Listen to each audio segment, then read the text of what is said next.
Good morning students, मैं हूँ दीक्षा।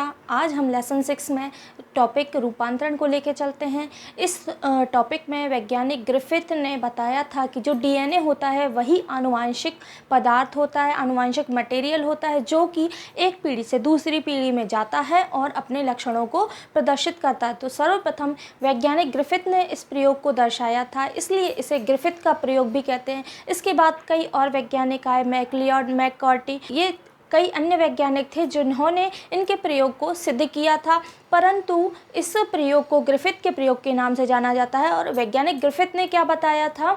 इन्होंने बताया कि जो जीवाणु होते हैं वो मुख्य रूप से दो प्रकार के होते हैं। कितने प्रकार के? दो प्रकार के।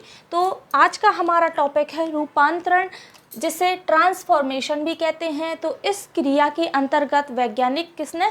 ग्रिफिथ ने बताया कि जो डीएनए होता है वह आनुवांशिक पदार्थ होता है।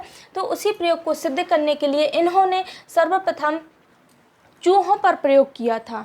किसने? वैज्ञानिक ग्रिफिथ ने।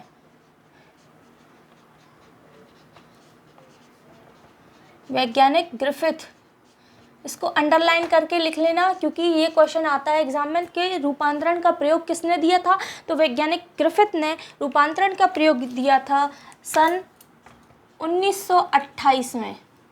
कब दिया था? सन 1928 में। सर्वप्रथम इन्होंने प्रयोग किया था चूहों पर। किस पर किया था? चूहों पर प्रयोग किया था। और इन्होंने बताया था कि जो जीवाणु होते हैं वो दो प्रकार के स्ट्रेन होते हैं। इनको अगर कल्चर माध्यम में उगाते हैं तो वो दो प्रकार के हो जाते हैं। पहला जो प्रकार होता है स्मूथ टाइप, यानी कि जिसे एस टाइप भी नाम दिया गया है। स्मूथ यानी कि चिकने चिकने प्रभेद प्रकार के जीवाणु, और दूसरे होते हैं रफ टाइप यानी कि आर टाइप, जिसे खुरदुरे जीवाणु भी कह सकते हैं। अब इन्होंने क्या बताया?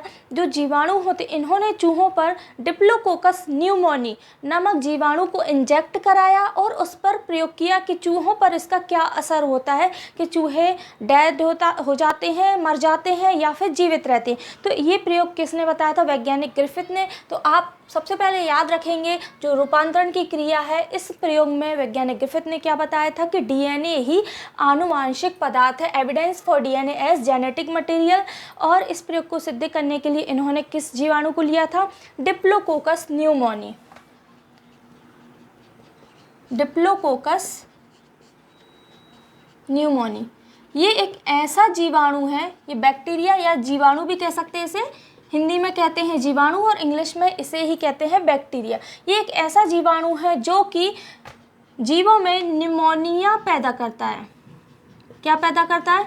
निमोनिया। तो ये निमोनिया रोग उत्पन्न करने वाला बैक्टीरिया है जो कि दो प्रभेद का होता है, दो टाइप का होता है। पहला है स्मूथ टाइप। कौन सा? स्मूथ टाइप, जिसे एस टाइप भी कह सकते हैं, शॉर्ट में क्या कह सकते हैं? S type. सेकंड, दूसरा होता है रफ टाइप, तो जिसे शॉर्ट में कह सकते हैं आर टाइप। इसका दूसरा नाम क्या है? स्मूथ कहलाते हैं चिकने प्रभेद। क्या कहलाते हैं? चिकने प्रभेद। और ये कहलाते हैं खुरदुरे प्रभेद। अभी मैं आपको चित्र के माध्यम से समझाऊंगी कि इसमें कैसे इन्होंने प्रयोग बताया था। तो सबसे पहले आपको क्या याद करना है कि रूपांतरण जो प्रयोग है, ये एग्जाम में क्वेश्चन जरूर आता है, इसको अंडरलाइन करके लिख लेना नोट में। वैज्ञानिक ग्रिफिथ ने रूपांतरण का प्रयोग दिया था सन 1928 में। किस पर? चूहों पर बताया था। और इन्होंने कौन सा जीवाणु लिया था? डिप्लोकोकस न्यूमोनी नामक जीवाणु पर ये प्रयोग किया था। देन इसके बाद इन्होंने क्या बताया कि जो डिप्लोकोकस न्यूमोनी है ये दो प्रकार के जीवाणु उत्पन्न करता है कल्चर मीडियम में उगाने के बाद। कौन कौन से? स्मूथ टाइप और रफ टाइप। स्मूथ को शॉर्ट में एस टाइप भी कह सकते हैं और रफ को आर टाइप। ठीक है, तो स्मूथ यानी चिकने प्रभेद और खुरदुरे प्रभेद। जो चिकने प्रभेद वाले जीवाणु होते हैं, जीवाणुओं के प्रकार हैं। तो जो चिकने प्रभेद वाले जीवाणु होते हैं, इसका क्या कार्य है? जब इसे किसी भी जीव में प्रवेश कराते हैं तो वो जीव क्या हो जाता है? निमोनिया से ग्रसित हो जाता है और मर जाता है। तो ये प्रयोग हमने किया था चूहों पर। तो चूहों पर जो वैज्ञानिक ग्रिफिथ ने क्या किया था? एस टाइप के जो जीवाणु होते हैं उनको इंजेक्ट कराया, कुछ समय बाद देखा तो चूहे डेड हो चुके रहते हैं। लेकिन जो खुरदुरे प्रभेद वाले जीवाणु होते हैं इससे चूहों पर कोई असर नहीं होता, वो जीवित रहते हैं। ठीक है, तो ये जो चिकनी प्रभेद वाले जीवाणु हैं ये कैसे होते हैं, ये खतरनाक होते हैं क्योंकि इससे चूहे कैसे हो जाते हैं, चूहे मर जाते हैं, या फिर ये कह सकते हैं कि ये निमोनिया से ग्रसित हो जाते हैं ना। और इसमें क्या होता है, चूहे जीवित रहते हैं। क्यों? क्योंकि ये निमोनिया से ग्रसित नहीं हो पाती, क्योंकि रफ टाइप जो जीवाणु होते हैं वो निमोनिया उत्पन्न करने वाले जीवाणु नहीं होते हैं, और एस टाइप वाले जीवाणु क्या होते हैं, वो निमोनिया उत्पन्न करने वाले जीवाणु होते हैं। तो निमोनिया उत्पन्न कौन करता है, स्मूथ टाइप वाले जीवाणु, या जिसे कह सकते हैं चिकने प्रभेद जीवाणु। तो सेकंड जो होते हैं खुरदुरे जीवाणु, ये निमोनिया उत्पन्न नहीं करता है। अगर आपने ये कर लिया तो आपको चार्ट बनाने में कोई प्रॉब्लम नहीं आएगी, और ये क्वेश्चन मोस्ट इम्पॉर्टेंट है, बहुत अच्छे से समझिएगा, एग्जाम में ज़रूर आता है। चलिए आगे देखते हैं। इस चित्र के माध्यम से वैज्ञानिक ग्रिफिथ ने रूपांतरण का प्रयोग का प्रदर्शन किया था। इन्होंने बताया था कि दो प्रकार के स्ट्रैंड होते हैं या प्रभेद होते हैं, एस टाइप और आर टाइप, स्मूथ और रफ। तो जो एस टाइप के होते हैं वो होते हैं वीरुलेंट, जो एस टाइप के होते हैं वो वीरुलेंट यानी उग्र जीवाणु होते हैं। इनके चारों ओर एक मोटा कवर अप पाया जाता है, इसलिए इन्हें चिकने जीवाणु कहते हैं। और ये वीरुलेंट यानी कि उग्र जीवाणु होते हैं। उग्र जीवाणु ऐसे जीवाणु जो कि किसी भी जीव में रोग उत्पन्न करने में सक्षम होते हैं और जीवों को मारने में सक्षम होते हैं। जब वह जीव रोगी हो जाता है तो वो मर जाता है। ठीक है, तो अब हम इसमें आगे देखते हैं। जब उग्र जीवाणु एस टाइप स्ट्रैंड किसी भी जीव में इंजेक्ट कराया जाता है तो कुछ समय बाद क्या होता है, अब इसमें एस टाइप इंजेक्ट कराते हैं तो ये जीव में क्या हो जाता है, ये जीव जो जीवाणु है वो वीरुलेंट होता है, जो जीव में प्रभावित होता है और जीव मर जाता है, क्योंकि एस थर्ड जो होता है वो रिकवर्ड हो जाता है और चूहा मर जाता है। तो ये कैसा चूहा है, मरा हुआ चूहा है, क्योंकि जो एस टाइप जीवाणु होते हैं वो सभी जीवों को रोग उत्पन्न करने में सक्षम होते हैं। लेकिन आर टाइप जीवाणु कैसे होते हैं, अनुग्र, यानी कि ये किसी भी जीव में इंजेक्ट कराएंगे तो डिप्लोकोकस निमोनी इसके अंदर प्रभावी नहीं होता है और जीव मरता नहीं है। तो आर टाइप प्रभेद जिसके चारों ओर खोल या कोट नहीं पाया जाता, इसे एक परख नली में ले लेते हैं और इंजेक्शन के थ्रू किसी भी जीव में, अब हम वैज्ञानिक जो ग्रिफिथ है वो किस पर प्रयोग कर रहे हैं, चूहे पर। तो इन्होंने क्या किया, चूहे पर आर टाइप प्रभेद यानी कि आर टाइप बैक्टीरिया को इंजेक्ट कराया और कुछ समय बाद इन्होंने क्या देखा कि जो चूहा है वो जीवित होता है, क्योंकि आर टाइप के जो बैक्टीरिया होते हैं वो रोग उत्पन्न करने में सक्षम नहीं होते। सक्षम कौन होता है, एस टाइप के बैक्टीरिया।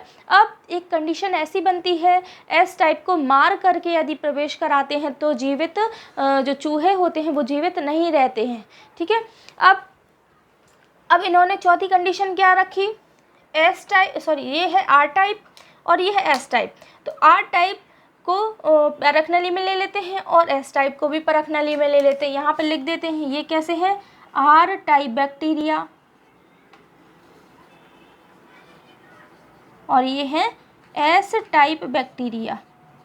इन्होंने क्या किया है, आर टाइप बैक्टीरिया तो ले लिए हैं जीवित, ये कैसे हैं, जीवित, लेकिन एस टाइप वाले को हीट किल कर करके, इसको हीट दे करके क्या किया गया है, मार दिया है। तो ये मरे हुए हैं, तो ये मरे हुए बैक्टीरिया हैं कौन से, एस टाइप, क्योंकि यही तो क्या करता है, जीवों को मार देता है ना। तो इसे ही क्या कर दिया, पहले इतनी हीट देते हैं कि ये बैक्टीरिया मर जाता है। लेकिन एस टाइप में एक पदार्थ ऐसा होता है जो कि क्या करता है, आर टाइप में चला जाता है, आर प्रकार के बैक्टीरिया में चला जाता है और ये आर वाले को भी क्या कर देता है, उग्र कर देता है, यानी कि वीरुलेंट बना देता है, जिससे आर में भी, आर प्रकार के जो बैक्टीरिया होते हैं उसमें भी ये क्षमता आ जाती है कि वो जीवों को मार सके।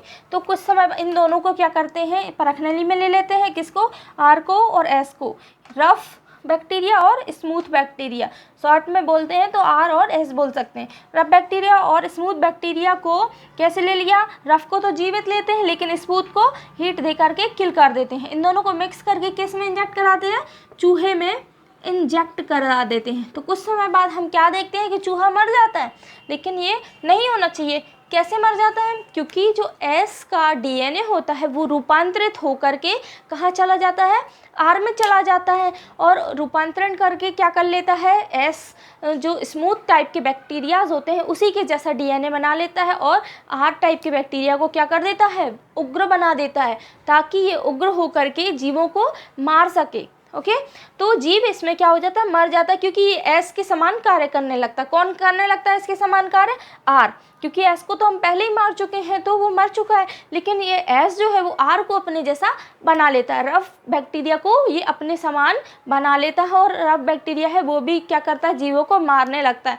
क्योंकि एस टाइप की जो बैक्टीरिया है उसका एक पदार्थ जिसे नाम दिया गया है डीएनए, तो यही जो डीएनए पदार्थ है यही क्या करता है, ट्रांसफॉर्मेट होकर के कहाँ चला जाता है, आर टाइप की बैक्टीरिया में, और उसे भी अपने जैसा बना देता है। और इसमें डिप्लोकोकस न्यूमोनी नामक जो बैक्टीरिया है वो एक्टिव रहता है और जीवों को मारने में सक्षम रहता है। ये तो प्रयोग था ग्रिफिथ का। ग्रिफिथ ने अपने प्रयोग में रूपांतरण का प्रयोग सिद्ध किया। इसके बाद 3 वैज्ञानिक और आए थे। कौन कौन से वैज्ञानिक, सबसे पहले वैज्ञानिक एवरी, दूसरे हैं वैज्ञानिक मैककॉर्टी, और तीसरे हैं मैकलियॉड। ये 3 वैज्ञानिक आए थे सन 1944 में। इन्होंने इस प्रयोग को दोबारा से किया और यही सिद्ध किया कि यही जो डीएनए पदार्थ है इसमें ही क्या होती है, रूपांतरण की क्षमता पाई जाती है, और एक जीव से दूसरे जीव में जाकर के जब ये एस को मार देते हैं तो ये क्या होता है, एस से आर में चला जाता है और उसे भी उग्र बना करके अपने जैसा कर देता है, और ये क्या करता है, डिप्लोकोकस निमोनी बैक्टीरिया को एक्टिव कर देता है और जीव इससे मर जाते हैं। तो जो डीएनए पदार्थ है वो क्या कर लेता है, रूपांतरण की इसमें क्षमता पाई जाती है। कैसे रूपांतरित हो जाता है, 2 प्रकार के बैक्टीरियाज मैंने बताए थे, एस टाइप और आर टाइप। तो एस टाइप जो रहता है वो एक्टिव रहता है और इनएक्टिव रहता है, विरुलेंट और नॉन विरुलेंट। अब इसके बाद क्या होता है, एस को बॉयल करके मार दिया जाता है, लेकिन इसका जो डीएनए है वो किस में मिल जाता है, आर में मिल जाता है। आर को ये क्या कर देता है, एक्टिव कर देता है, और इसको एक्टिव करने के बाद ये जो अब इसको इंजेक्ट हम यदि चूहे में कराते तो चूहा मर जाता है, क्योंकि इसमें आर जो एस थर्ड है वो रिकवर हो जाता है। ओके अब तो चूहा कैसा होता है, ये मर जाता है, क्योंकि इसमें डिप्लोकोकस निमोनी हो जाता है, ये डिप्लोकोकस निमोनी से ग्रसित होता है और ये चूहा मर जाता है। तो स्टूडेंट्स उम्मीद है आज का लेक्चर आपको समझ में आया होगा। आज का लेक्चर हम यहीं समाप्त करते हैं। चैनल को लाइक कीजिए, शेयर कीजिए और सब्सक्राइब कीजिए। Thank you.